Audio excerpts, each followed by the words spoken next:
જે પ્રમાણે તમે જાણો છો, આપણે યાજક જે છે દેવનો, એની ઉપર થોડું મનન કરી રહ્યા છે. કદાચ તમે યાજક જે છે તેનાથી બહુ વધારે માહિતગાર નથી અથવા તો કદાચ નહીં હોવ, પરંતુ મેં થોડીક વાત તમારી સાથે વહેંચી હતી. જૂના કરાર પ્રમાણે યાજક તે કોણ છે તે, ત્યારબાદ નવા કરાર પ્રમાણે યાજક તે કોણ છે તે. જો તમને યાદ હોય તો તમને મેં કીધું છે એ તમે ફરીને તમારું પુનરાવર્તન થાય. યાજક એ છે કે જે દેવ તરફથી દેવને માટે ઠરાવેલો સેવાનું પાત્ર છે, કે જે કોઈ પણ કામકાજમાં ગૂંથાતો નથી, તેનો કોઈ બીજો વ્યવસાય નથી, તેનો કોઈ બીજો ધંધો રોજગાર નથી, તે બીજું કોઈ કામ કરતો નથી, કેવળ દેવની સેવા કરે છે. બીજું કે તે દેવની સેવા દેવના ધોરણ પ્રમાણે, દેવની રીત પ્રમાણે, દેવની ઈચ્છા પ્રમાણે તે કરે છે. ત્રીજું, તે દેવની સેવા કરવાના માટે આંગણામાં, એટલે કે જે પ્રભુએ ઠરાવ્યું ત્યાં, પવિત્ર સ્થાનમાં અને પરમ પવિત્ર સ્થાનમાં આવીને જે વાનાઓ છે તે સર્વની માટે તે તેની સંભાળ રાખે છે, તેની તે કાળજી લે છે અને તેનો તે અનુભવ કરે છે. ઇસ્રાયેલ પ્રજાના માટે એ જે કંઈ કરશે તે પહેલાં એ પોતે તે વસ્તુનો અનુભવ કરે છે. એ યાજક છે. તે દેવે તેને માટે જે રાખ્યું છે અંગત ભાગ, કે તે પ્રભુને અથવા દેવને સેવા કરે તે પહેલાં, બીજાઓના માટે સેવા કરે તે પહેલાં તે પોતાનો તે ભાગ બને. માટે જે સર્વ અર્પણો છે તે અર્પણમાંથી ખાવાના માટે બીજા કોઈને છૂટ આપવામાં નહીં આવી, પણ કેવળ યાજકોને એ છૂટ અપાય કે તેઓ અર્પણમાંથી ખાય. એ તેઓનો નિજી ભાગ હતો, નિજી હક હતો, નિજી હિસ્સો હતો. તો યાજકીય જીવન વિશે બી આપણે જોઈ રહ્યા છે કે યાજકીય સેવા શું છે, યાજકીય જીવન શું છે, યાજકોનો ખોરાક શું છે, યાજકોના વસ્ત્ર શું છે, યાજકોએ રહેવાનું ક્યાં છે, યાજકોએ કેવી રીતે વર્તવાનું છે, બધી વસ્તુ જે યાજક માટે છે તે દેવથી ઠરાવેલી છે, દેવથી નિયુક્ત કરેલી છે. અને દેવે તેને પૂરી અલાદગીમાં લાવીને, પૂરા સેપરેશનમાં લાવીને મહિમિત સેવા, સ્વર્ગીય સેવા, દૈવી સેવા એ આપેલી છે. આ યાજક છે. સિમ્પલ ભાષામાં, સાદી ભાષામાં. તો બહુ ઉચ્ચ કક્ષાની સેવા છે કે જે સેવા પૃથ્વીની ઉપર પ્રભુએ કોઈને આપી નહીં, પણ એક અલાયદા લોક તેઓને આપે.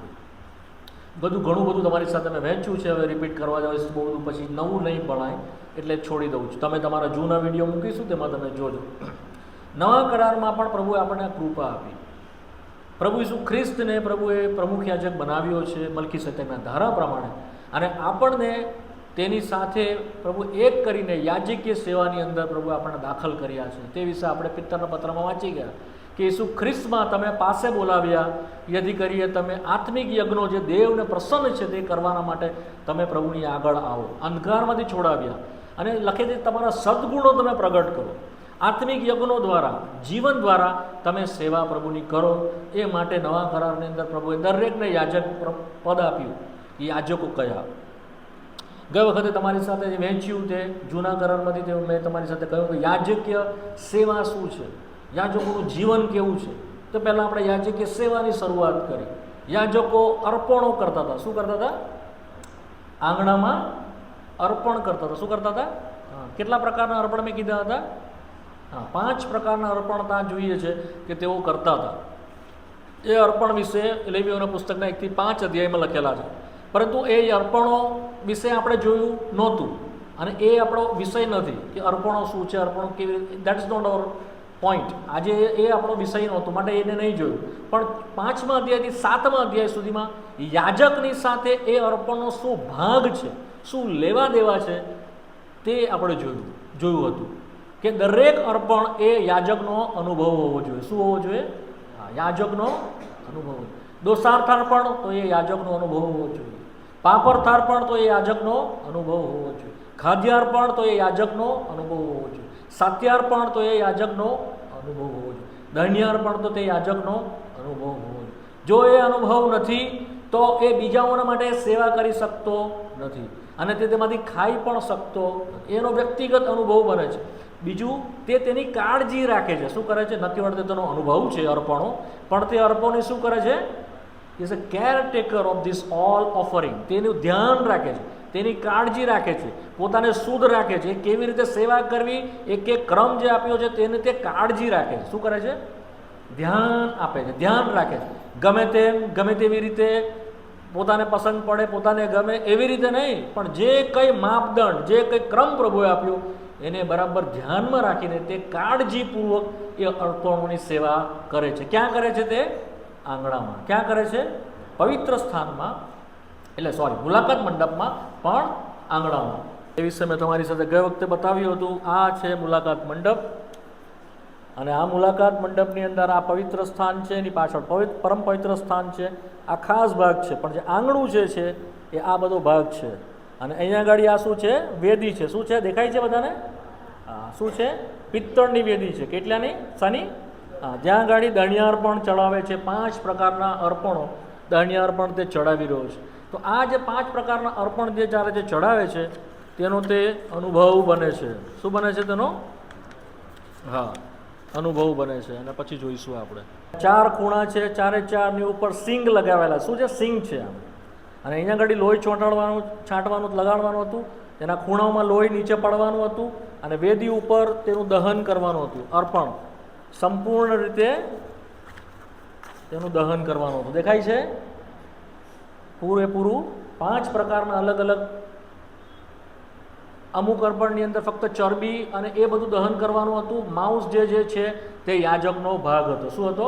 તેનો જાંગ, તેનો સીનો, આ બધું વર્ણન છે, તમે વાંચજો. ખાલી દહનિયાર્પણ જે છે તે પૂરેપૂરું અર્પણ છે. એમાં કશાનો કોઈનો ભાગ નથી દેવ સિવાય, દહનિયાર્પણ. પણ બાકીના જે 4 અર્પણ છે તેમાં બધા અર્પણની અંદર યાજક અને તેના પુત્રોને ખાવાના માટે ભાગ આપ્યો હતો. શું હતો? હા, તેઓનો ખાવા. તમે વાંચજો, તમારા સમયમાં સ્ટડી કરજો બધું. અને એ મેં તમારી સાથે ગઈ વખતે કીધું હતું. તો એના શું અર્થ છે તે પણ મેં તમારી સાથે કીધા હતા. આપણે 5 અર્પણ વિશ્વાસી તરીકે આપણો એ ભાગ બને છે, આપણો અનુભવ બને છે. તો આપણે આંગણાની અંદર પ્રભુની સેવા કરીએ છીએ. શું કરીએ છીએ? પ્રભુની સેવા. દરેક એ યાજક, આપણે બધા આંગણું એ શું બતાવે છે? આપણું બાહ્ય ખ્રિસ્તી જીવન. શું બતાવે છે? બાહ્ય ખ્રિસ્તી જીવન. જે પ્રભુ આપણી બધી આવશ્યકતાઓ પૂરી કરે છે, આપણા ઉદ્ધારના માટે, આપણા પાપોના માટે, આપણા દેહના માટે. જે સર્વ પ્રભુ આપણા માટે, શાંતિના માટે જે કંઈ બી એણે પૂરું કર્યું છે, એ બધી સેવાઓનો આપણો અનુભવ એ આંગણામાં બોલે છે. એટલે આપણા દેહમાં બોલે છે. આપણું બાહ્ય ખ્રિસ્તી જીવન કે જે લોકો જોવે છે તે વિશે બોલે છે. બરાબર છે? સમજ પડી? પરંતુ એટલેથી બંધ પૂરતું નથી. પ્રભુ ત્યાર પછી શું કહે છે કે તમે અંદર આવો. શું કરો?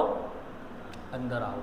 અને અંદર આવો છો તારે અંદરના સ્થાનની અંદર આ પવિત્ર સ્થાન છે. શું છે? આ પવિત્ર સ્થાન. આ બાજુ શું છે? દેવી છે. આ બાજુ શું છે? સોનાની. જેવી રીતે બહાર પિત્તળની વેદી હતી તેવી રીતે અંદર સોનાની વેદી છે. શું છે? હા, તેના પર ધૂપ ચડાવતા. અહીંયા શું કરતા? તેઓ દીવો કરતા. શું કરતા? હા, અહીંયા શું છે? આ મેજ છે. અહીંયા રોટલી મૂકતા. 6 રોટલી આ બાજુ, 6 રોટલી આ બાજુ, એની ઉપર લોબાન મૂકતા. તો આ રીતે અંદરનું પવિત્ર સ્થાન હતું. પાછળ શું છે? પડદો છે. અને પડદાની અંદર શું છે? પરમ પવિત્ર સ્થાન છે. ત્યાં આગળ શું હતું? કરાર કોષ હતો. શું હતું? અંદર કોઈ જવાય નહીં.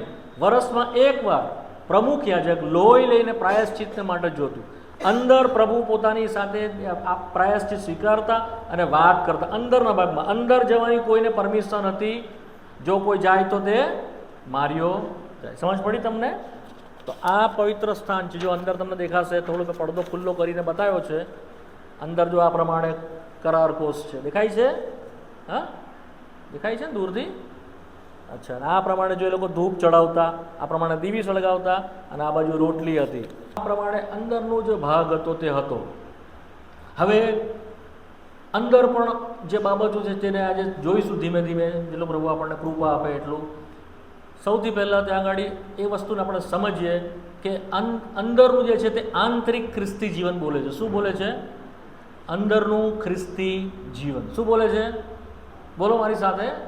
અંદરનું જે કોઈને દેખાતું એ કોણ જાણે છે? પ્રભુ જાણે છે. આપણામાંના બધાનું જીવન કેવું હોય છે? બહાર બહુ સરસ હોય છે. આંગણાની અંદર બહુ સરસ હોય છે. બહાર બધું દેખાય. બહુ જોરથી ગીતો ગાવાના, બૂમો પાડીને બધાને. બહુ કેટલો આત્મિક છે, બહુ દૂત જેવો છે. કેવો દેખાય? Like Angel. એ બહારનું જીવન છે. કેવું છે? આઉટસાઇડ આંગણામાંનું. અને અંદરનું જે છે તે પ્રભુ ઈસુ ખ્રિસ્તની વધારે ઓળખાણવાળું જીવન છે. શું એવું છે? પ્રભુ ઈસુ ખ્રિસ્તની ઓળખાણવાળું, ઊંડું, પ્રભુને જાણવાવાળું, પ્રભુને ઓળખવાવાળું, પ્રભુનું જીવન શું છે, પ્રભુનો પ્રકાશ શું છે, પ્રભુની સેવા શું છે, પ્રભુનો સંતોષ શું છે, તે ક્યાં છે? અંદર છે. ક્યાં છે? તો પ્રભુ શું કહે છે કે અંદર આવો. શું કહે છે? પણ આપણે અંદર જવા તૈયાર થતા નહીં. પ્રભુ અમે તો બહાર જ રહીશું, અંદર નહીં જવું. અંદર બહુ મુશ્કેલીવાળું છે અમારે અંદર જવું. માટે તારણ પામ્યા પછી, નવો જન્મ પામ્યા પછી, ઉદ્ધાર પામ્યા પછી 90% વિશ્વાસી આંગણામાં રહે છે. તેઓને બસ સારું સારું જોઈએ અને પ્રાર્થના સંભળાવી જોઈએ, દુઃખો દૂર થવા જોઈએ, આશીર્વાદો મળવા જોઈએ. તમે આવો, તમને પેલું આશીર્વાદ મળશે, તમે ફલાણું કરો, ઢેકણું કરો, એટલે બધું તમારે પ્રભુ તમારી પૂરું પાડશે. નો ડાઉટ પ્રભુ પૂરું પાડે છે. પ્રભુ વિશ્વાસ યોગ્ય છે. પ્રભુ આપણે માંગીએ છીએ, કદી આપણે દૂર કરતો નથી, પણ પ્રભુની એ ઈચ્છા નથી.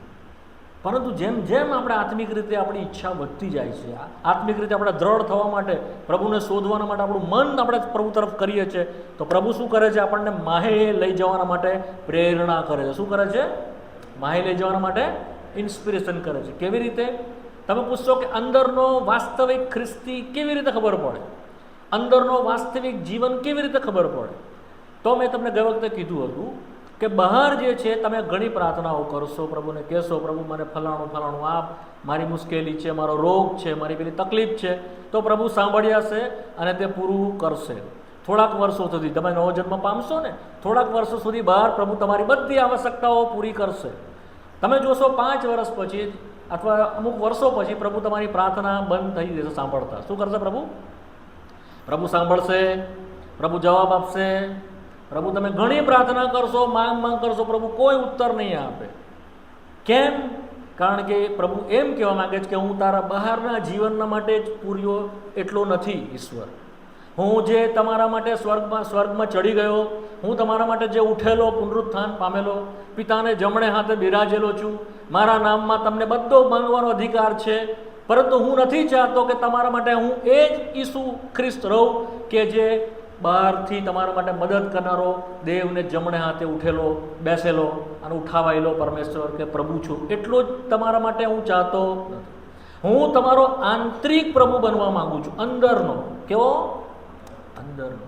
જેને તમે વ્યક્તિગત રીતે ઓળખો, જેને તમે વ્યક્તિગત રીતે જાણો, ઈસુ કોણ છે, એનામાં કેટલી તૃપ્તિ રહેલી છે, એનામાં કેટલી ભરપૂરી રહેલી છે, એનામાં કેટલો સંતોષ રહેલો છે, એનામાં જીવનના કેટલા, એ તમને બહાર નહીં ખબર પડે. બહાર ખબર પડશે તમારી 10 પ્રભુ માંગણી પૂરી કરી રહેશે ને, અને જો 11મી માંગણી નહીં પૂરી કરે ને તો તમને ગુસ્સો જ આવશે.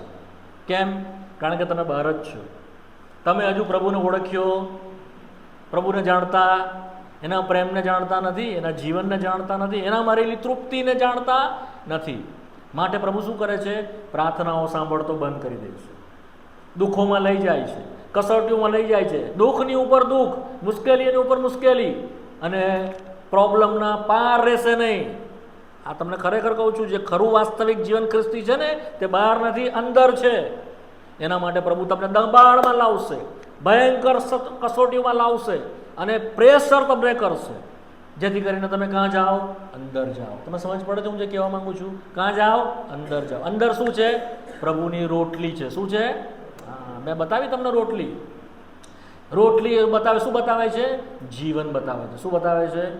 હા, જે કોઈ મારી રોટલી ખાય છે તે કદી તેને ભૂખ લાગશે નહીં, તરસ લાગશે. જીવનની રોટલી હું છું. યોહાન 6:35 શું કહે છે પ્રભુ? આકાશમાંથી ઉતરીને જે જગતને જીવન આપે છે તે રોટલી હું છું. આઈ એમ ધ લાઈફ. હું જીવનની રોટલી, હું જીવનનું પાણી છું. તો માણસ હરેક શબ્દ જે દેવના મોંમાંથી નીકળે છે તેનાથી જીવે છે. જે પૃથ્વી પરની રોટલી છે તેનાથી નહીં, પણ એ આપણી પોતે જીવનની રોટલી બનીને આવ્યો છે. પૂર્ણ નિયમ 7 અને મારા ખ્યાલથી 6ઠ્ઠી કલમમાં છે, 7:6 કે 8:6. માણસ એકલી રોટલીથી નહીં, પણ હરેક શબ્દ જે દેવના મોંમાંથી નીકળે છે તેનાથી જીવશે. એ શું તમારો ને મારો અનુભવ થયો? યાજકનો તે અનુભવ છે. શું છે? યાજકનો તે દરરોજ જાય છે માહે, રોટલી રોજ મૂકે છે. 6 રોટલી આ બાજુ, 6 રોટલી આ બાજુ. એની ઉપર લોબાન મૂકે છે. શું મૂકે છે? લોબાન શું છે? સુગંધદાર સંતુષ્ટિ છે એ કોને જાય છે? દેવને જાય છે. કોને જાય છે? એ એવું જીવન છે રોટલી કે જેનાથી દેવ પોતે સંતુષ્ટ છે, આપણે પોતે બી સંતુષ્ટ છે. ડુએલ, બે બાજુમાં તે સંતોષ આપનારી રોટલી કોણ છે? પ્રભુ ઈસુ છે. તેણે દેવના મનને શાંત કરી દીધું. દેવના સર્વ એણે જેનું મન દુખી હતું અને કોપથી ભરાયેલું, ગુસ્સાથી ભરાયેલું, માણસની ઉપર ભયંકર અપવિત્રતાના લીધે પોતાનું મૂલ્યવાન લોહી આપીને, કિંમતી લોહી આપીને પિતાના રોષને તેણે શું કર્યો? દૂર કર્યો. માટે પિતા શું છે? એના પર પ્રસન્ન છે. શું છે? એ બતાવે છે લોબાન. લોબાન શું છે? દુઃખી થઈ. લોબાન શું બતાવે છે? દુઃખથી. તેણે પોતે દુઃખી થઈને આપણને સંતોષ આપ્યો જીવન દ્વારા અને પિતાને સંતોષ આપ્યો. તો આ કોણ છે? રોટલી છે. ક્યાં વાંચીએ છીએ એના વિશે થોડુંક વાંચીએ. લેવી 24 5મી કલમથી વાંચીએ, 5 થી 9 વાંચી જાઓ કોઈ ઝડપથી. સાંભળ્યું તમે? તું મેંદો લઈને એની 12 પોળીઓ કર. કેટલી કરવાની? 12 રોટલી બનાવો. બધી રોટલી કેટલાની છે? 2 એફોની. અને તું યહોવાની સમ્મુખ શુદ્ધ મેજ પર એને તું મૂક, 2 હારમાં 6 એમ કરીને. પછી શું કહે છે? એના પર ચોખ્ખો લોબાન મૂક. એ સારું કે રોટલીના માટે તે કેવું થાય? યાદગીરી, ફોર ધ રિમેમ્બરન્સ. એની યાદગીરી સારું તો થાય. અચ્છા, પછી શું કહે છે? 8મી કલમ. હંમેશા દર વિશ્રામવારે એટલે દર શનિવારે યહોવાની સન્મુખ તેની તું શું કરે? વ્યવસ્થા રાખે. આ કોણે કરવાનું છે? કોણે કરવાનું છે? કોણે? યાજકોએ. બોલો, કોણે કરવાનું છે? હા, યાજકોની આ સેવા છે. દર વિશ્રામવારે તેની તું વ્યવસ્થા રાખ. પછી શું કહે છે? ઈશ્વર પુત્ર તરફથી સદાને સારું એ કરાર છે. અચ્છા, 9મી કલમ સાથે મળીને. અને તે હારૂનની તથા તેના પુત્રોની થાય, પવિત્ર જગાએ તેઓ તે ખાય, સદાને અર્પિત રોટલી હતી. કઈ હતી આ? હા, માર્કની સુવાર્તામાં આપણે વાંચીએ છીએ બીજા અધ્યાયની અંદર. આ અર્પિત રોટલી હતી. ભેટ કી રોટી હિન્દી में પ્રમાણે છે, ભેટ કી રોટી. અને સ્યુ બ્રેડ ઇંગ્લિશ में પ્રમાણે અર્પણ કરેલી રોટલી.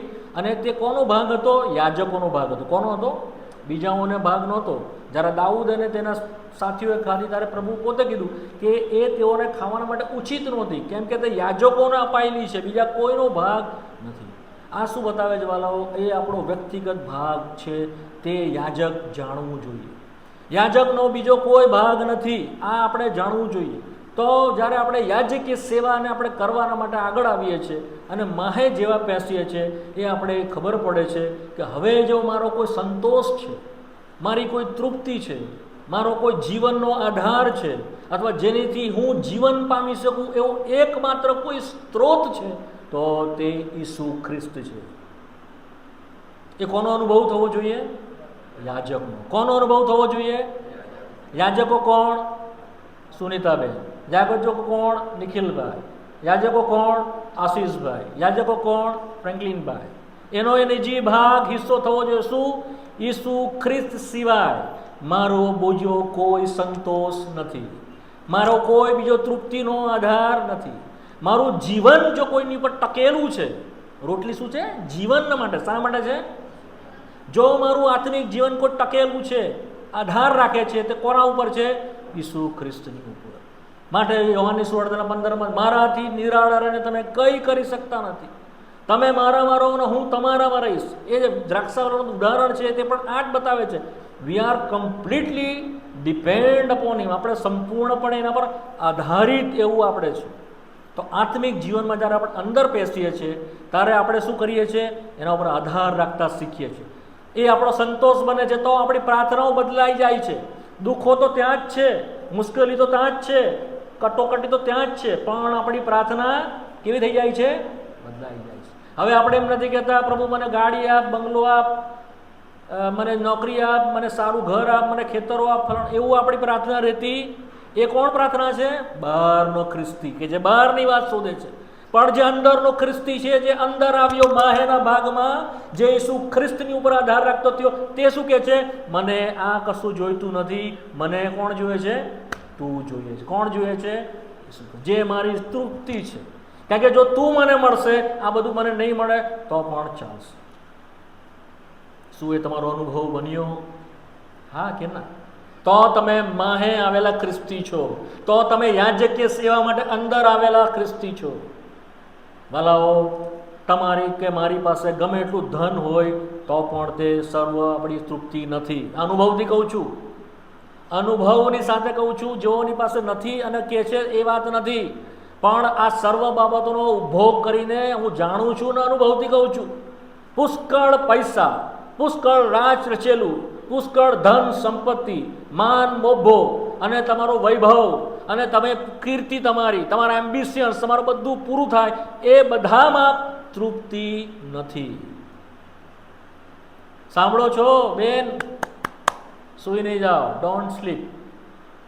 આ બધી વસ્તુ તૃપ્તિ એક શું થવો જોઈએ?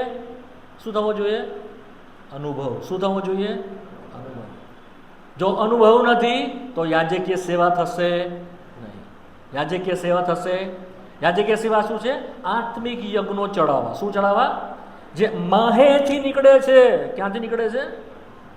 તો બાહ્ય આંગણાની અંદર ન કેવળ તે અર્પણોની સંભાળ રાખે છે, અર્પણોનો અનુભવ લે છે, પણ માહે આવીને રોટલીનો અનુભવ કરે છે. જે જીવનની રોટલીનો જો તમે ને મેં અનુભવ કર્યો છે, તમે કદી સંતુષ્ટિ વગરના રહેશો નહીં. તમારા મુખ કદી ઝાંખડા પડેલા રહેશે નહીં. તમારા મુખ કદી દુઃખી રહેશે નહીં. ભલે ગમે એટલો મોટો દુઃખ આવી જાય. હા, આપણે માનવીય રીતે ચિંતા કરીએ છીએ, આપણે ગભરાઈ જઈએ છીએ, આપણે થોડી વારમાં તરત જ આપણને થાય નહીં મારી સાથે પ્રભુ છે, થાય છે ને. પહેલાં આપણે ગભરાઈ જઈએ, એકદમ પરિસ્થિતિ બદલાઈ જાય, એકદમ ડૉક્ટર આવીને કે તમને તો આવું આવું છે, તમે તો આટલું જ જીવશો. ઓ બાપરે, પતું ગયું, મરી જવાનો.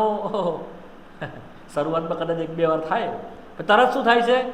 મારી પાસે કોણ છે? મારો પ્રભુ છે. થાય ને? તરત આપણે એનામાં બળ પકડીએ, તરત એના પર વિશ્વાસ મૂકીએ, તરત એનામાં હિંમત પકડીએ. એ શું છે? જીવનની રોટલી છે. શું છે? જીવનની રોટલી. પછી તરત જ શું આવે છે? બહુ બધું છે પણ આગળ નથી હું તમને કહેતો, મારી પાસે સમય ઓછો છે, હું ફાસ્ટ જઈશ. તરત જ બીજું શું આવે છે? 24મો અધ્યાય, પહેલી 4 કલમ વાંચો, સાથે મળીને વાંચીએ. લેવી 24:1-4. અને યહોવાએ મૂસાને કહ્યું, ઇસ્રાએલ પુત્રોને આજ્ઞા કરે કે બત્તીની અખંડ બત્તી રાખવા માટે તેઓ પ્રકાશને સારું કૂટી કાઢેલું શુદ્ધ જૈતુન લાવે. સાક્ષ્યના પડદાની બહારની ગમ મુલાક મંડપમાં યહોવાની સન્મુખ સાંજથી સવાર સુધી હારૂન જાથું તેની વ્યવસ્થા રાખે. તે વંશ પરંપરા તમારે સારું સદાનું વિધિ થાય. યહોવાની સન્મુખ નિર્મળ દીપ વૃક્ષ પરના દીવાઓની વ્યવસ્થા તે જાથું રાખ. આ પણ શું કરવાની? ત્યારે વ્યવસ્થા કોણે કરવાની છે? આ વ્યવસ્થા કોણે? કોણે? યાજકો. તો આ યાજકો કરતા હતા.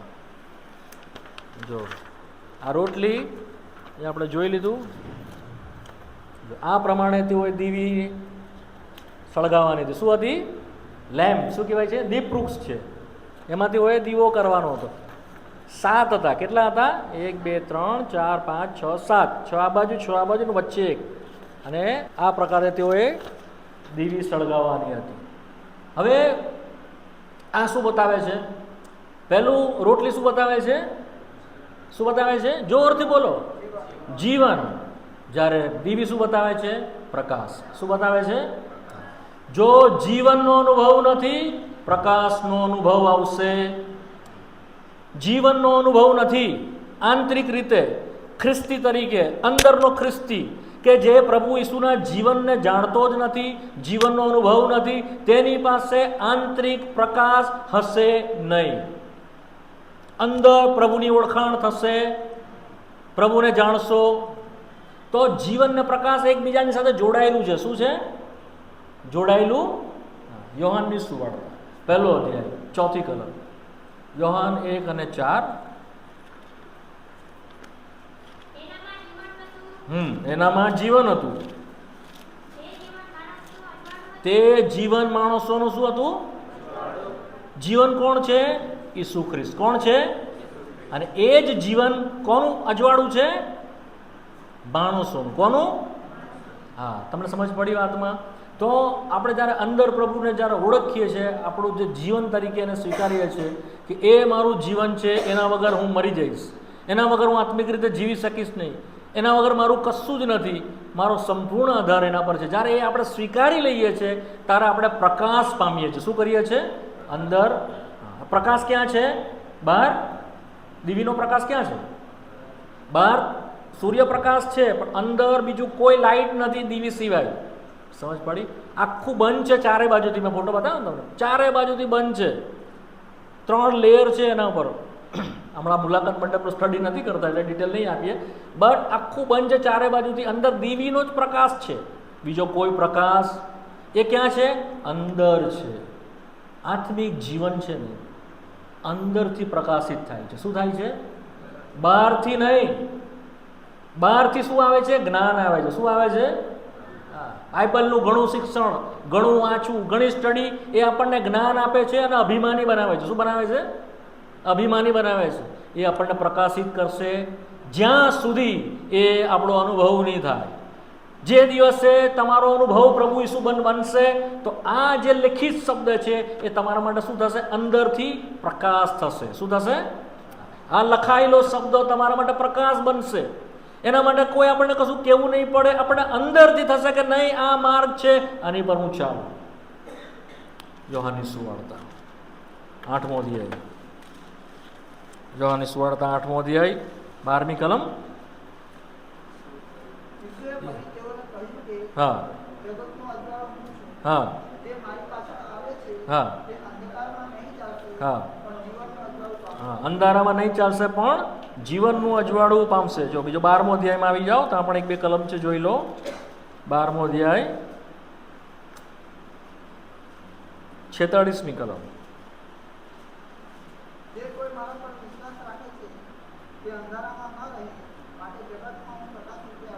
હા, જે કોઈ મારા પર વિશ્વાસ રાખે તે અંધારામાં ન રહે માટે જગતમાં હું પ્રકાશ, જગતમાં હું પ્રકાશ રીતે આવ્યો છું. અને આ પ્રકાશ આપણો રોજ રોજ રોજ રોજ વધતો જવો જોઈએ. પ્રભુ ઈસુ ખ્રિસ્તની ઓળખાણમાં આપણે વધારે રોજ રોજ વધવા જોઈએ. કેવા થવા જોઈએ? વધવા જોઈએ. પ્રભુ ઈસુ ખ્રિસ્ત આપણા માટે શું છે એ વચન દ્વારા આપણે જાણીએ છીએ, અનુભવથી જાણીએ છીએ. ત્યારે આપણને ખબર પડે છે કે તે કોણ છે.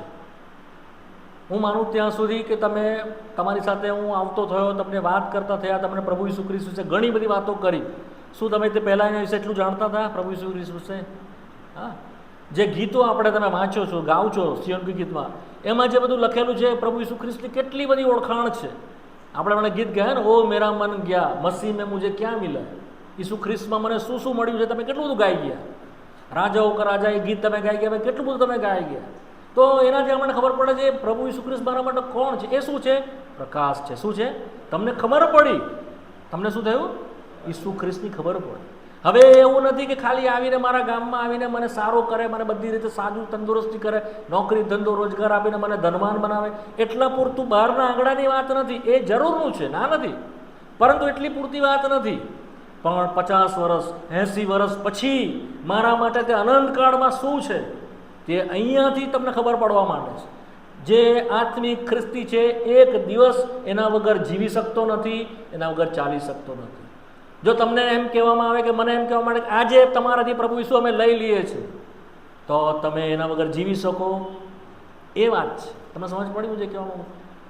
એના વગર હું ચાલે, મને ચાહે પુષ્કળ ધન મને આપી દો, ચાહે પુષ્કળ કામ, બધું જ તમે મને આપી દો, આ જગતનું બધું જ આપી દો, જેવી રીતે સાતાને કીધું હું બધું જ તને આપી દઉં, મારું ભજન કરતો આપણે કરીએ. એ કક્ષા સુધી આપણે આવવું પડે છે. તે છે આત્મિક જીવન, યાજકીય છે. સમજ પડી તમને? પ્રભુએ શું કીધું સાતાનને? એકલા તેની જ સેવા કર, એકલા તેનું જ. આ આપણું મન જ્યાં સુધી તૈયાર નહીં થાય, આપણે એની જ સેવા કરવાના માટે, માણસને પ્રસન્ન કરવાના માટે નહીં, માણસના રીતિ રિવાજ પૂરા કરવા માટે નહીં, પણ તેની ઈચ્છા પૂરી કરવા માટે જ્યાં સુધી તૈયાર ન થાય, એ પ્રકાશ આપણો શું થવો જોઈએ? રોજ રોજ રોજ શું થવો જોઈએ? વધવો જોઈએ. નીતિ વચનનું પુસ્તક 4થો અધ્યાય 18મી કલમ. હા હા, જેમ સવારે સૂર્ય ઉગે થોડોક પ્રકાશ હોય પણ બપોરે 3 વાગ્યા સુધી કેવો મસ્ત થઈ જાય એકદમ, કેટલું બધું અજવાળું. એવી રીતે આત્મિક જીવન કેવું જોઈએ? આપણો પ્રકાશમાં વધવું જોઈએ. ગઈકાલે તમે જે પ્રભુને ઓળખતા હતા આજે વધારે ઓળખતો હોવા જોઈએ. 1 વર્ષ પહેલાં જેટલું ઓળખતા હતા આજે વધારે તમારી ને મારી ઓળખાણ પ્રભુ ઈસુ વિશે હોવી જોઈએ. પહેલું કરંથી. બીજું આ પ્રકાશ બીજું શું છે? ન કેવળ એટલું પરંતુ વચન જ્યારે આપણે વાંચીએ છીએ એ વચન પણ આપણે એનલાઇટેડ કરે છે, અંદરથી પ્રકાશ આપે છે. એ એવું નથી કે આપણે એની સ્ટડી કર્યા કરીએ. માટે આપણે જ્યારે પ્રભુનું વચન વાંચીએ વાલાઓ ત્યારે આપણે શાંત થઈ જવું જોઈએ. શું થવું જોઈએ? આપણે શાંત થવું જોઈએ. અને આપણા મનોને આપણે ભરવા નહીં જોઈએ આપણા જ્ઞાનથી, આપણા વિચારોથી, પરંતુ ખુલ્લું કરવું જોઈએ. શું કરવું જોઈએ? પ્રભુને બોલવા દેવું જોઈએ, પ્રભુનો પ્રકાશ આપણી પર આવવા દેવો. હું જે આત્મિક વાતો છે માહિની તે વાત કરી રહ્યો છું. આ અઘરી છે સમજવા માટે. મોટા લોકો નથી સમજી શકતા, પણ પ્રભુ તમને મને સમજાવે. જ્યારે પ્રભુનું વચન વાંચીએ ને તો પ્રભુ આગળ થોભીએ, ઉતાવળ નહીં કરી, ફટાફટ વાંચીને જતા રહે એવું નહીં. થોભો, જ્યાં સુધી પ્રભુ તમને એમાંથી પ્રકાશ નહીં આપે ત્યાં સુધી થોભો. એ એનલાઇટેડ કરશે અંદરથી. શું કરશે પ્રભુ? અંદરથી પ્રકાશ આપશે. એનો મતલબ શું છે? પોતાની ઓળખાણ આપશે. શું કરશે? પોતાની ઓળખાણ આપશે. બીજું કરંથી 4થો અધ્યાય 6ઠ્ઠી કલમ.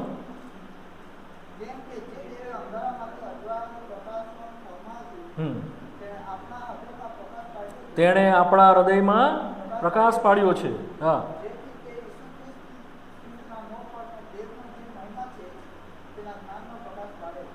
ઈસુ ખ્રિસ્તના મોં પર દેવનો જે મહિમા છે તેના જ્ઞાનનો પ્રકાશ ક્યાં પાડે? ક્યાં? આપણા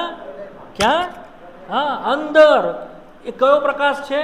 પ્રભુ ઈસુ ખ્રિસ્તની ઓળખાણ વિશેનો પ્રકાશ વધુ ને વધુ અંદર પાડતો જાય.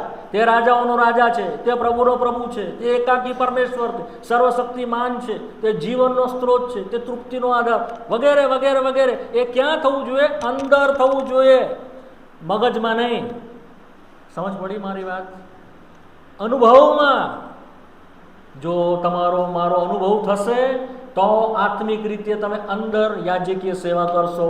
નહીં તો વર્ષો સુધી બહાર બેસીને પ્રભુ મને આ જોઈએ, તે જોઈએ, આ જોઈએ, તે જોઈએ, સેવા પ્રભુની કરી શકશો નહીં.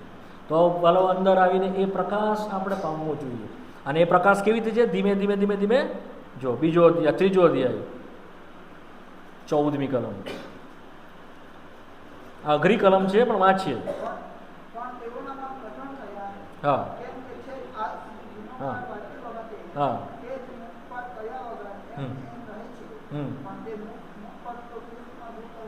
આ વચનનો સર્વ જે પડદો હતો તે ઈસુ ખ્રિસ્તમાં દૂર કરવામાં આવ્યો છે. એનો મતલબ શું ખબર છે? તમને ને મને મૂલ્યવાન પવિત્ર આત્મા આપણને આપ્યો છે તે ઈસુ ખ્રિસ્તની ઓળખાણમાં આપણને વધારે ને વધારે લાવે છે. ક્યાં લાવે છે? અંદરના ભાગમાં, માહેના ભાગમાં. એ બતાવે છે દીવી. હવે એ જે દીવી જે છે એને પ્રતિરોજ સળગાવવાની છે. કેવી રીતે? સવારે અને સાંજે. નિર્ગમન 30મો અધ્યાય. નિર્ગમન 30 અને 8. અહીંયા જો તમે 7 ને 8 માં વાંચશો ને તો શું લખેલું છે? જ્યારે તે ધૂપ બાળે ત્યારે તે શું કરે? દીવીને સળગાવે. જ્યારે તે દીવીને સળગાવે ત્યારે શું કરે? તે ધૂપ બાળ. આ બંને શું છે? સાથે છે, ઇન્ટરકનેક્ટ છે. તો વાલાઓ, આપણે જ્યારે દીવી સળગાવીએ છીએ સવારે, એટલે કે પ્રભુનો પ્રકાશ પામીએ છીએ, ત્યારે એ આપણને અંદરથી પાપ પ્રત્યે, અશુદ્ધતા પ્રત્યે, દેવની અવજ્ઞા પ્રત્યે આપણને જાગૃત કરે છે. શું કરે છે? જાગૃત કરે. અને બીજું, તે આપણને નિયંત્રણ કરે છે. શું કરે છે? તે આપણને માટે બહારથી હવે આપણને ચલાવવાના માટે, નિયંત્રણ કરવાના માટે કોઈ ફોર્સની જરૂર પડતી નથી. આ બહુ ઇમ્પોર્ટન્ટ છે વાલાઓ, તમે બરાબર સમજજો. દીવીનો જે પ્રકાશ છે તે કેવળ આપણને પ્રભુની ઓળખાણમાં લાવે એટલું નહીં, પરંતુ પાપ પ્રત્યે બી આપણને સભાન કરે છે, અયોગ્ય બાબતો વિશે આપણને જાગૃત કરે છે. મેં અગાઉ તમને કીધું પિક્ચર જોવું એ પાપ છે કે પિક્ચર વિશ્વાસીઓએ પિક્ચર જોવું નહીં, સિનેમા જોવું નહીં, એવો કોઈ નિયમ બાઇબલમાં પ્રભુએ આપણને આપ્યો છે? એવો કોઈ નિયમ બનાવ્યો છે જેને આપણે પૂરો કરવાનો છે કે માનવાનો છે?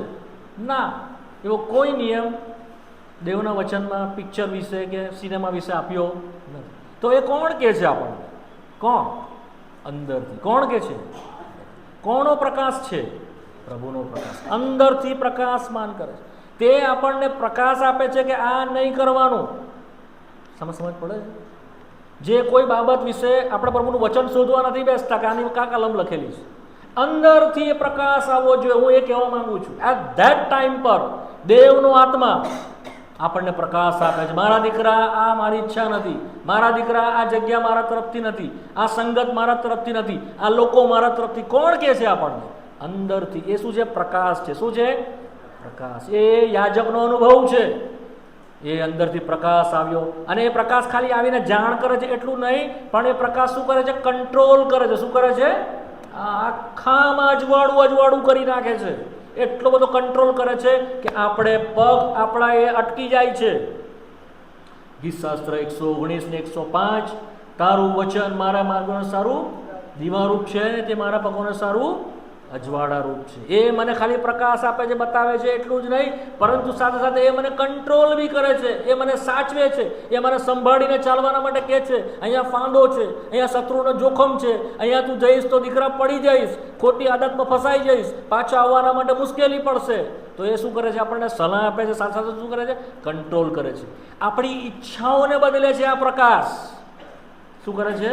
પ્રકાશ આપણી ઈચ્છાઓને બદલે છે. પહેલાં આપણે કરી શકતા નહોતા, જ્યારે બહારના આંગણામાં હતા ત્યારે નહીં કરી શકતા, પણ જેવા અંદર આવ્યા તો એ આત્મિક ખ્રિસ્તી જીવન એવું બને છે, રોટલીથી જીવન અને લાઇટથી શું થાય છે? પ્રકાશ થાય છે. પ્રકાશ થાય છે અને પછી શું થઈ જાય છે? આપણે અટકી જઈએ છીએ. મને કોઈએ નહીં કીધું કે સિનેમા નહીં જોવાનું. મને કોઈ નહીં, અંદરથી પ્રભુએ મને કહ્યું અને મારી ઈચ્છાઓ પ્રભુએ લઈ લીધી. હું નથી જોઈતો, મને નથી ગમતું. આપણો ગમો અણગમો બી બધું પ્રભુ શું કરે છે? એના તરફનું નહીં હોય તો દૂર કરે છે ધીમે ધીમે. શું એ તમારો ભાગ છે? શું તમારો અનુભવ છે? તો તમે માહે આવેલા યાજક છો, એની સેવા કરશો. સમજાય મારી વાત? સમજાય? પ્રભુ કરે તો સાથે સાથે શું કરવાનું છે? હવે તેણે ધૂપ બાળવાની છે.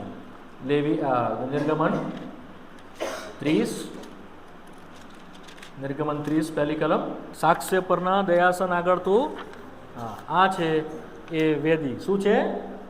ચોખ્ખા સોનાથી. હવે આ બી આ શું છે? અંદરનું જે લાકડું છે તે શેનું છે? બાવળનું લાકડું છે. શેનું છે?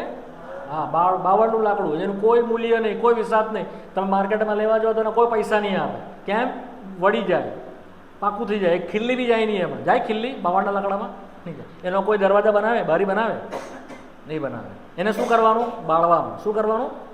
કોઈ એનું મૂલ્ય નહીં, કોઈ એનો ઉપયોગ નહીં. એ શું બતાવે છે? પ્રભુ ઈસુ ખ્રિસ્તનું પૃથ્વી પરનું જીવન, જે પ્રભુ પ્રગટ થયો, એનામાં કોઈ લાવણ્ય નહીં, કોઈ સુંદરતા નહીં, કોઈ એને જોઈને એને જાણે બી નહીં ને ચાહે પણ નહીં, એવો તે થયો પૃથ્વી પર.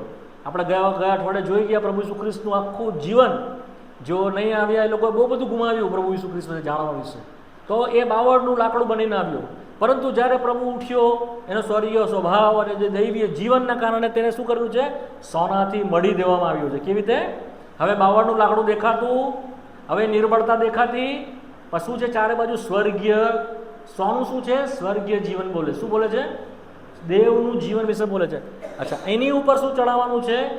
ધૂપ ચડાવવાની છે. શું ચડાવવાની છે? હા, હવે વાંચો 6ઠ્ઠી કલમ. હા હા હા હા ને 7મી કલમ. હા, હારૂન તે ઉપર સુગંધીદાર ધૂપ બાળે છે. અહીંયા ધૂપ બાળવાની છે. પછી હા, જ્યારે બત્તીઓને સાફ સૂફ કરે ત્યારે તેને ધૂપ બાળવાની. હા, સાંજે જ્યારે એને સળગાવે ત્યારે તેણે શું કરવાની છે? બંને સાથે કરવાનું છે. શું? જ્યારે સળગાવે ત્યારે ધૂપ બાળવાનું. જ્યારે ધૂપ બાળે. ધૂપ શું છે? પ્રાર્થના છે. શું છે? સ્તુતિ છે. શું છે? ભજન છે. જ્યારે પ્રભુનું વચન વાંચો, પ્રભુની શું કરો? પ્રાર્થના કરો, સ્તુતિ કરો. જ્યારે જ્યારે પ્રભુની પ્રાર્થના કરો, જ્યારે જ્યારે સ્તુતિ કરો, ત્યારે શું કરો? પ્રભુનું વચન વાંચો. આપણે શું કરીએ છીએ? સ્તુતિ આરાધના, સ્તુતિ આરાધના, સ્તુતિ આરાધના, અને ઉપર અભરાઈ પર કા પાછળ એવું કરીએ છીએ ને? હા કે ના? પ્રભુનું વચન શું કહે છે? એવું જ્યારે જ્યારે વાંચો ત્યારે તારે શું કરો? પ્રાર્થના કરો, સ્તુતિ કરો. જ્યારે જ્યારે પ્રાર્થના કરો, સ્તુતિ કરો, ત્યારે શું કરો? વાંચો. આ શું છે? પ્રકાશ છે. શું છે? જ્યારે જ્યારે સળગાવો લાઈટ, ત્યારે તારે શું કરો? ધૂપ ચડાવો. જ્યારે જ્યારે ધૂપ ચડાવો ત્યારે શું કરો? પ્રકાશ પામો. બંને સાથે જાય છે અને આ ઇન્ટરકનેક્ટ છે. જો આ દૈવી ક્રમ નહીં માનીએ, નહીં સમજીએ ને, તો અંધાપો રહેશે આંતરિક જીવનમાં. શું થશે? ધૂપ પાડવા જઈશું, સળગાવેલું જ નહીં હોય, અંદર અંધારું. ક્યાં મૂકવાનું, ક્યાં નહીં મૂકવાનું, કેવું મૂકવાનું, કઈ ખબર પડશે? પ્રભુ આપણી સહાય કરવાનો. આત્મિક જીવનની અંદર બંને સેવામાં આપણે સહાય છીએ. તારે શું થશે? એ ધૂપ પ્રભુને શું થાય છે? ચડે છે. એ શું છે? સંતુષ્ટિ. મેં તમને અગાઉ જ કીધું. શું છે ધૂપ? શું છે? એ હોમ, સુવાસિત હોમ યજ્ઞ છે. પ્રભુને પ્રસન્નતા આપનારી છે. પ્રભુની આગળ શું છે? સુગંધ છે. શું છે? સુગંધ છે. એ શું બોલે છે ખબર છે? આપણામાંથી ખ્રિસ્તની સુગંધ જવી જોઈએ. શું જવી જોઈએ? આપણામાં નથી સુગંધ. ફરી કહું છું, આપણામાં શું છે? દુર્ગંધ છે. શું છે? પાપની દુર્ગંધ છે આપણામાં. પરંતુ આત્મિક જે ખ્રિસ્તી છે, જે મહે આવેલો યાજક બનેલો ખ્રિસ્તી છે, એ એવો જીવન પ્રકાશ પ્રભુ પાસેથી રોટલીમાંથી પામે છે, પ્રકાશ એના વચનમાંથી પામે છે. એ ધૂપ ચડાવતો ચડાવતો એવો બને છે કે એ ખ્રિસ્તમય થઈ જાય છે. કેવો થઈ જાય છે? એનામાંથી જીવન ખ્રિસ્તનું નીકળે છે, એનામાંથી પ્રકાશ ખ્રિસ્તનો નીકળે છે. માટે જે દેવને પહોંચે છે તે દેવને સંતોષ આપે છે. આપણું નહીં, ખ્રિસ્તનું જ. તમે સમજ પડી? તો અનુભવ એટલો બધો પ્રભુ ઈસુ ખ્રિસ્ત સાથે આપણો ઓતપ્રોતવાળો હોવો જોઈએ કે આપણા બોલવામાં, આપણા ચાલવામાં, આપણા ઉઠવામાં, આપણા બેસવામાં ઈસુ ખ્રિસ્ત દેખાય. સમજ્યા? તો કોણ સંતોષ પામશે? પિતા. શું કોણ સંતોષ પામશે? એ ધૂપ છે. સમજ પડી? તો આંતરિક જીવન જેટલું હશે ને, એટલું જ ખ્રિસ્તવાળું જીવન હશે. તો જ્યારે તમે બોલશો ને ત્યારે કહેશે કે આ ખ્રિસ્તી છે. તમારે કહેવું નહીં પડે કે હું ખ્રિસ્તી છું. એ કહેશે આ ખ્રિસ્તી છે, આની વાત ખ્રિસ્તી છે, આનું બોલવાનું ખ્રિસ્તી છે, આ તો ખ્રિસ્ત જેવો છે. સમજ પડી તમારે મારી વાત? તમને જે કહેવા માંગુ, પ્રભુ સહાય કરે, આપણને શીખાડે આ વસ્તુ. તો પ્રકાશ કેવળ પ્રભુ માટે એટલું છે, આપણા માટે છે એટલું જ નહીં, પણ બહાર માટે છે. આપણે એ સેવા, એની કાળજી એવી રીતે જ્યારે લઈએ છીએ કે સેવા છે ને, એ શું છે? એકચ્યુઅલી તો સેવા છે, આંતરિક સેવા છે. તો એ દ્વારા બીજાઓ પણ એ પ્રકાશ પામવા જોઈએ, બીજાઓ પણ એ જીવનની તૃપ્તિ પામવા જોઈએ. શું તમારા મારાથી બીજાઓ તૃપ્ત થાય છે? બીજાઓ પ્રકાશ પામે છે? બીજાઓ સંતોષ પામે છે? પાછું કહું, કેવળ દેવ સંતોષ પામે એટલું જ નહીં, કેવળ હું સંતોષ પામું એટલું જ નહીં, પરંતુ બીજા પણ સંતોષ પામે એ યાજકીય સેવા દ્વારા, આપણા જીવનથી. સમજ પડી? જ્યારે આપણે બોલીએ ત્યારે ખબર પડવી જોઈએ કે આનામાંથી જીવન આવી રહ્યું છે. જ્યારે આપણે બોલીએ ત્યારે એને ખબર પડવું જોઈએ કે આની બધી પ્રકાશ આવી રહ્યો છે. જ્યારે આપણે બોલીએ ત્યારે એને ખબર પડવી જોઈએ આપણી સ્તુતિમાં, આપણી પ્રાર્થનામાં, કે પ્રભુ સંતોષ પામી રહ્યા છે. આ ઊંડું જીવન છે, ઊંડું. માટે અંદર આવો, દરવાજો બંધ કરો. જે પ્રમાણે માથીની સુવાર્તાના 6 અધ્યાયમાં પ્રભુ કહ્યું, બહાર મોટે મોટેથી પ્રાર્થના નહીં કરો, પણ તારો દરવાજો બંધ કર. પાછો એ કલમ બહુ સુંદર છે, આપણને પ્રકાશ આપશે. વાલાઓ, તમારું જીવનને બદલી નાખશે, મારું જીવનને બદલી નાખશે. માથીની સુવાર્તા 6 અધ્યાય, ત્યાં જે વાતો લખી છે તમે થોડી ધ્યાન કરો. પહેલી કલમ વાંચો, 6 અધ્યાય પહેલી કલમ. હા,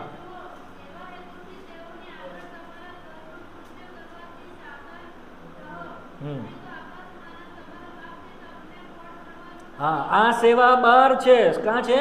જ્યાં માણસો જુએ છે. અંદરની સેવા કોઈ જોતું નથી.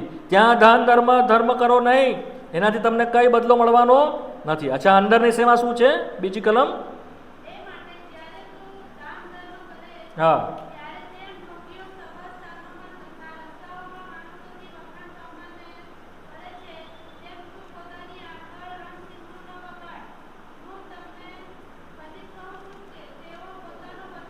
હા, બહાર ઉભા રહીને બૂમો પાડે છે, મેં આટલું દાન કર્યું, મેં પેટલું દાન કર્યું, તકતીઓ લગાડે છે, તે કાનું જીવન છે? આંગણામાંનું ખ્રિસ્તી જીવન છે. ત્રીજી કલમ. હા હા, જમણો હાથ કરે તો ડાબા હાથને ખબર બી નહીં પડે, એ આંતરિક ખ્રિસ્તી જીવન છે. ચોથી કલમ.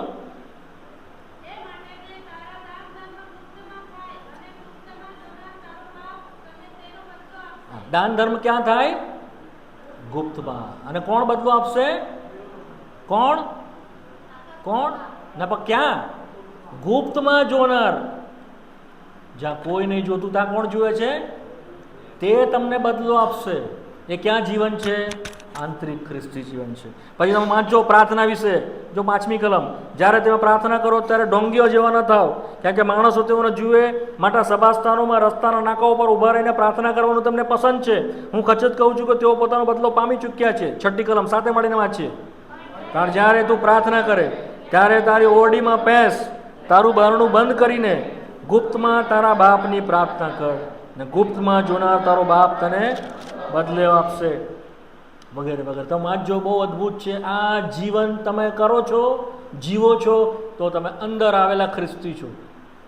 તમારાથી બીજા સંતોષ પામશે, તમારાથી પિતા સંતોષ પામશે, તમે પોતે સંતોષ પામશો, કારણ કે ખ્રિસ્ત તમારું જીવન છે, ખ્રિસ્ત તમારો પ્રકાશ છે, ખ્રિસ્ત તમારી સંતુષ્ટિ કે સ્વીકાર છે. એક્સેપ્ટન્સ એમ કહેવામાં આવે ઇંગ્લિશમાં. ક્રાઇસ્ટ. મને ખબર નહીં તમે સમજ્યા કે નહીં સમજ્યા, પણ આ બહુ ઊંડી વાતો છે, પણ પ્રભુ તમને સમજાવો. હવે વધારે આગળ નહીં જાઓ, મારો ટાઈમ પૂરો થઈ ગયો. હા, આ શું છે? કરાર કોષ છે. શું છે? હા, યહોવાનું પુસ્તક, 6ઠ્ઠો અધ્યાય. 5-10 મિનિટમાં જો બંધ શક્ય હોય તો પૂરું કરી દઉં, જેથી પછી રિપીટ નથી કરવું મારે. અહીંયા આગળ તમે વાંચશો તો કરાર કોષને લઈને તેઓ ક્યાં જવાનું છે? યર્દનને પાર કરવાની. શું કરવાની છે તેઓએ? યર્દન નદી. આ યર્દન નદીને તેઓએ પાર કરવાની છે. અને જ્યારે તેઓ યર્દન પાર કરી ત્યારે શું થઈ ગયું? યર્દનના પાણી થંભી ગયા. શું થઈ ગયા? પાણી ને કોરી જમીન થઈ ગઈ. જ્યારે કરાર કોષ તેઓ ઉંચકેલો હતો ત્યારે. કોણે ઉંચકેલો હતો કરાર કોષ? કોણે? યાજકોએ. જ્યારે યાજકોએ કરાર કોષ ઉંચકીને જેવો પગ અંદર મૂક્યો, વાંચો 3જો અધ્યાય 6ઠ્ઠી કલમ. બસ 15મી કલમ સાથે મળીને વાંચીએ.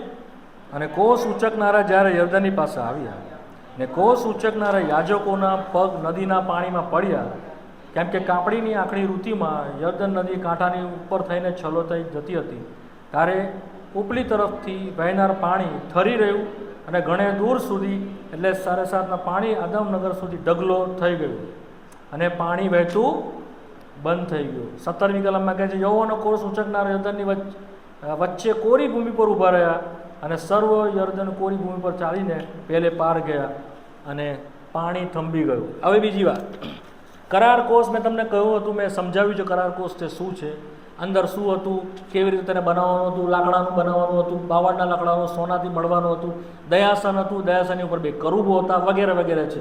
પણ એ બધું હમણાં સમજાવવા માંગતો નથી. હું જે ઇમ્પોર્ટન્ટ છે તે તમને કહેવા માંગુ છું. ખાલી કરાર કોષ એ દેવની સાક્ષી છે. શું છે? કરાર કોષ શું છે? દેવની જીવન સાક્ષી છે. એ પ્રભુ ઈસુ ખ્રિસ્ત વિશે બોલે છે. પ્રભુ ઈસુ ખ્રિસ્ત દેવનો જીવન સાક્ષી છે. શું છે? શું છે? સાક્ષી છે. બીજા કોઈ વિશે તેણે સાક્ષી આપી નથી, કેવળ તે વિશ્વાસુ સાહેબ છે. પ્રકટીકરણ 1 અને 4 અને 5માં લખેલું છે. તે કોણ છે? વિશ્વાસુ. અને તેના વિશે દેવે સાક્ષી આપી છે. સાક્ષી કેવી આપી છે? આ મારો વાલો પુત્ર છે, જે ઘણાઓના માટે બલિદાન થશે, તેનામાં હું સર્વને ન્યાયી ઠરાવીશ, તેને સારું અનંતકાળનું રાજ્ય અને જીવન મેં ઠરાવેલા છે. આ દેવની સાક્ષી પોતાના દીકરામાં છે. બીજું, તેના દીકરામાં જીવન છે, અને જેઓને દેવનો દીકરો છે તેઓને જીવન છે, જેઓને દેવનો દીકરો નથી તેને જીવન નથી. 1 યોહાનને 5મા અધ્યાયની અંદર આ સાક્ષી કોણ આપી છે? દેવે આપી છે.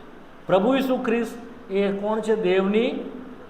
હવે સાદી ભાષામાં તમને સમજાય તેવી રીતે, ઈસુ ખ્રિસ્ત એ સાક્ષી રીતે આપણે આપણા ખભા પર ઊંચકવાનો છે. યાજકોએ શું કરવાનું છે?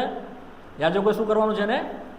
ઊંચકવાનું છે. ઊંચકીને ચાલવાનું છે. એની પણ સંભાળ તેઓ રાખવાની છે. એનો પણ અનુભવ તેઓએ કરવાનો છે. એ આપણા ખભા ઉપર રહેવી જોઈએ. ઈસુ ખ્રિસ્તની સાક્ષી એણે આપણે ઠરાવેલા છે, તો આપણા બાહ્ય જીવન દ્વારા અને આંતરિક જીવન દ્વારા ઈસુ ખ્રિસ્તની સાક્ષી પ્રગટ થવી. ગમે ત્યાં તમે જાઓ, ચાહે ગામમાં, ચાહે સ્કૂલમાં, ચાહે નોકરીમાં, ખ્રિસ્તને કબૂલ કર્યા વગર રહેશો નહીં. તેના વિશે શું કહો? સાક્ષી. તમારા બોલવાથી અને તમારા જીવનથી, તમારા જીવવાથી અને તમારા બોલવાથી શું કરો? એની સાક્ષી. એ ખભા ઉપર ઉંચકાયેલો હોવો જોઈએ. દેવનો પ્રતાપી મહાન એવો દીકરો આપણા માટે માણસ થઈને આવ્યો જગતની અંદર. લાકડું, બાવળનું લાકડું પણ સોનાથી મળી દીધો. એની ઉપર દયાસન કેવળ તેની મારફતે દેવે દયા દેખાડી છે અને બીજો કોઈ મારફતે નહીં. એ દયાસનની ઉપર તેનું પવિત્ર મૂલ્યવાન લોહી છાંટવામાં આવેલું છે. જ્યારે જ્યારે દેવ તમને ને મને જુએ છે, લોહી જોઈને આપણને ટાળી મૂકે છે અને આપણને એની સેવા કરવાના માટે સ્વીકારે છે. લોહી જોઈને ટાળી મૂકવું, છોડી દેવા એ અલગ વસ્તુ છે, અને લોહી જોઈને તમને સેવા કરવાના માટે અનુમતિ આપવી, તમને રજા આપવી કે તમે સેવા કરો, એ અલગ વસ્તુ છે. મને નહીં ખબર તમને સમજી આવી કે નહીં? તમે સમજ પડે છે? તો કરાર કોષ ઉચકવાનું બધાને આપ્યું પ્રભુએ નથી. સમજ પડી? દાઉદે ભૂલ કરી, ગાળામાં લઈને ગયો અને પછી કોણે એને હાથ લગાવ્યો? કોણે હાથ લગાવ્યો? અને તે ત્યાં ને ત્યાં મરી ગયો. બીજા કોઈને પ્રભુએ હાથ લગાવવા દેતો. યાદ રાખે, માઇન્ડ વેલ બહુ ધ્યાન કરો. ખ્રિસ્તની સાક્ષી આપવાના માટે તમને સાક્ષી ઠરાવેલા છે પ્રભુએ. પ્રેરિત 1 અને 8 કે છે તમે તેના સાક્ષી છો. પહેલા ક્યાં? યરુસાલેમમાં, પછી યહૂદામાં, પછી સમરૂનમાં, પછી પૃથ્વીના છેડા સુધી તમે તેના. વાંચો પ્રેરિત 1 ને 8. પવિત્ર આત્મા તમારા પર આવશે, સામર્થ્ય પામશો. યરુસાલેમમાં, યહૂદિયામાં, તમે મારા શું થશો? What a wonderful ministry. અચ્છા, આગળ જ છો. આજે જાઓ લુકની 24મો અધ્યાય, 47 લુક 24, 47. હા હા હા, તમે શું છો? એ વાતના સાક્ષીઓ છો. પ્રભુએ આપણને પસ્તાવો અને એનું રાજ્ય પ્રગટ કરવાની સેવા આપી છે. આ સેવા દૂતોને પણ આપી નથી, જગતના લોકોને તો નથી આપી, પણ પવિત્ર દૂતોને પણ આ સેવા આપી નથી. આપણને આ સેવા આપી છે. આપણને સાક્ષીઓ કદી શરમાઈએ નહીં. ઘણા મેં જોયા છે ખ્રિસ્તી કહેતા બી શરમાય છે. આજે બધું ચાલી રહ્યું છે તમારું પેલું SC/ST નું, તો ઘણા લોકો ખ્રિસ્તી તરીકે બંધ થવા માંડ્યા કહેવાના. કેમ? કારણ કે જો ખ્રિસ્તી લખે તો શું થાય? હક જતો.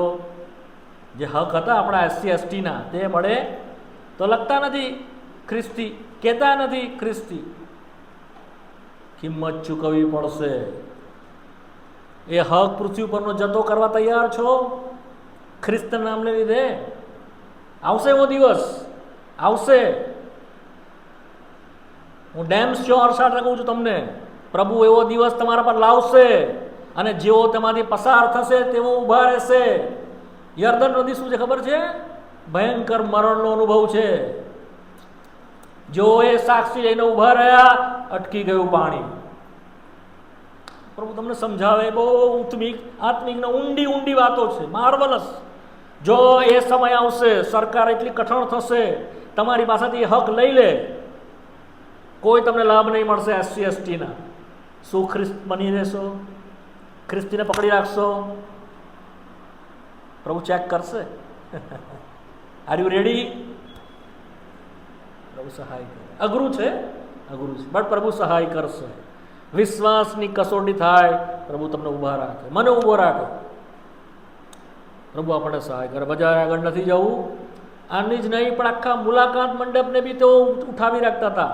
આખા મુલાકાત મંડપની તેઓ સેવા કરતા હતા. ગણનાના પુસ્તકના 3 અધ્યાયમાં લખેલું છે. ન કેવળ તેઓ રોટલીને સંભાળતા, ન કેવળ તો બહારના અર્પણોને ધ્યાન રાખતા, કાળજી રાખતા, અનુભવ કરતા, પ્રકાશને તેઓ સાચવતા, લાઇટ સળગાવતા, ધૂપ ચડાવતા, કરાર કોષ્ટો ઉઠાવતા, પરંતુ પછી આખો મુલાકાત મંડપને તેઓ સંભાળતા. બીજા કોઈને મુલાકાત મંડપની અંદર જોવાની બી રજા નહોતી. આખો મુલાકાત મંડપ તેઓએ સંભાળવાનો છે. તેઓએ તેનું ધ્યાન રાખવાનું છે. આખો મુલાકાત મંડપ, આ બધી સેવા તેઓએ કરવાની છે, યાજકોએ કરવાની છે. આ તમે જુઓ, આ બધી આખા મુલાકાત મંડપની સેવા. અને હું તમને છેલ્લા પેજ ઉપર લઈ જાઉં, જે ગણનાના પુસ્તકના 3જા અધ્યાયમાં લખેલું છે, તમે વાંચજો તમારા સમયમાં. આ બધો એનો સર સામાન છે. શું છે આ બધો? આ બધો સામાન તેઓએ ઊંચકવાનો છે. પાટિયા, તેઓના સર્વ ચામડા, તેઓના સર્વ લુગડા, સર્વ કમાળ, સોનાનું જેટલું બી વસ્તુઓ છે, બીજાઓ નહીં. કોણ કરશે? યાજકો. લેવીઓને કેટલોક ભાગ આપ્યો ઊંચકવાના માટે, પણ બાંધવાનું, જોવાનું એ લોકોનો ભાગ. તમે વાંચી આવજો ગણનાનો 3જો અધ્યાય, તમારા સમયમાં વાંચજો. યાજકોને બહુ ભારે સેવા આપી છે. એ શું બતાવે છે? મંડળી. શું બતાવે છે? આખી મંડળીની જવાબદારી પ્રભુ યાજકોને આપેલી છે.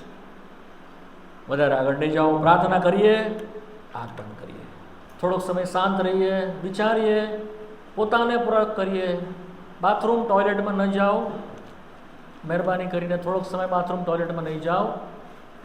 થોડોક સમય વિચારો, હું કયો ખ્રિસ્તી છું? શું હું બહારનો ખ્રિસ્તી છું, જે આંગણામાં રહીને અર્પણો જ ખાલી અનુભવે છે, અર્પણોની સંભાળ લે છે, જે મારી દૈહિક જરૂરિયાતના માટે હું પ્રભુ પર આધાર રાખું છું, કે હું મારી આંતરિક જરૂરિયાતના માટે, કે જ્યાં અંદર સુકવણું છે, અંદર જ્યાં આગળ મુશ્કેલી છે, ત્યાં આંતરિક પ્રભુ તરીકે મારી સર્વ જરૂરિયાતના માટે તે પૂર્યાપ્ત છે, પૂરતો છે. તે મારી જીવનની રોટલી છે, તે મારું જીવનનું અજવાળું છે, તે મારે સ્વીકાર્ય અથવા તે મારું સંતોષી છે. જો એ પ્રમાણે છે, પ્રભુની સ્તુતિ થાવ. જો એ પ્રમાણે નથી, પ્રભુને કહો, પ્રભુ મને અંદરનો આંતરિક ખ્રિસ્તી બનાવો. ગમે એટલી તકલીફ આવે, મુશ્કેલી આવે, પણ હું તને ઓળખવા માંગુ છું. હું જાણવા માંગુ છું કે તું જીવનની રોટલી કઈ રીતે છે. શું તને ખાવાથી કદી મને ભૂખ નહીં લાગે? શું તું મને તૃપ્તિ આપશે? તો એ રોટલી આજે જ મને આપ. મને આંતરિક પ્રકાશ આપ, કે જે મને બતાવે પ્રભુ કઈ જગ્યાએ મારે જવું અને કઈ જગ્યાએ નહીં જવું, મારે શું કરવું અને મારે શું ન કરવું. અને મને કરવાના માટે પણ એ પ્રભુ મને અંદરથી આંતરિક રીતે નિયંત્રણ કરવામાં આવે. એ પ્રમાણે પ્રભુને પ્રાર્થના કરો. વાલાઓ, હું તમને પ્રાર્થનાના માટે તમને સહાય કરી રહ્યો છું કે શું પ્રાર્થના કરો. આ પ્રાર્થના કરો. ત્રીજું, પ્રભુને પ્રાર્થના કરો જે પ્રમાણે યાજક વેદીની ઉપર ધૂપ ચડાવતો હતો. પ્રભુ, હું પણ જ્યારે પ્રાર્થના કરું, સ્તુતિ કરું, પ્રભુ મારાથી તું સંતોષ પામે એટલો બધો ખ્રિસ્ત મારામાં ભરી દે. મારી પ્રાર્થનાઓમાં જે અંદરથી નીકળે, મારી સ્તુતિ કે જે અંદરથી નીકળે, તને સ્તુતિ માન યોગ્ય થાય, તું ખુશ થાય. મારું નહીં, ખ્રિસ્તનું. ખ્રિસ્ત સિવાય બીજું કંઈ નહીં. પ્રભુ, હું પણ સંતોષ પામું, તું પણ સંતોષ પામ. અને બહારના લોકો પણ જ્યારે મને સાંભળે, મને જુએ, ત્યારે તેઓ પણ જીવન પામે, પ્રકાશ પામે અને સંતુષ્ટિ પામે. એવું મારું અંદરનું આંતરિક જીવન કર. મારી પ્રાર્થના સાંભળ. સાથે મને કરારકો સૂચકવાના માટે, એટલે સાક્ષી આપવાના માટે, ગમે તે સમય આવે, ગમે તેવી મુશ્કેલી આવે, ઊભા રહેવાના માટે સહાય કર. લોકો મને બોલાવે, લોકો મને પસંદ કરે, લોકો મને ઊભા રહે, મારા ઘરના, મારા કુટુંબના, મારી મંડળીના, મારા સમાજના, કોઈ ઊભું રહે કે ન ઊભું રહે, હું યર્દનમાં એકલો સાક્ષીને ઉંચકીને ઊભો રહીશ, જેથી કરીને યર્દનનું પાણી થંભી જાય. એ પરાક્રમની સાક્ષીથી એ સર્વ મરણનું જીવન દૂર કરાય અને જીવન આવે. સાથે મુલાકાત મંડપની બધી જવાબદારી ઉપાડવાના માટે પ્રભુ હું આગળ આવીશ. હું પૂરી યાજકીય સેવા અને સંભાળ અને કાળજી લઈશ. મારું જીવન પ્રભુ તમને સોંપું છું. મને મદદ કરો. પ્રભુ ઈસુના નામથી માંગુ છું. આમીન. પ્રાર્થના કરીએ. ભાઈ જૈતુન પ્રાર્થના કરાવો અને સુનીતાબેન પ્રાર્થના કરાવો.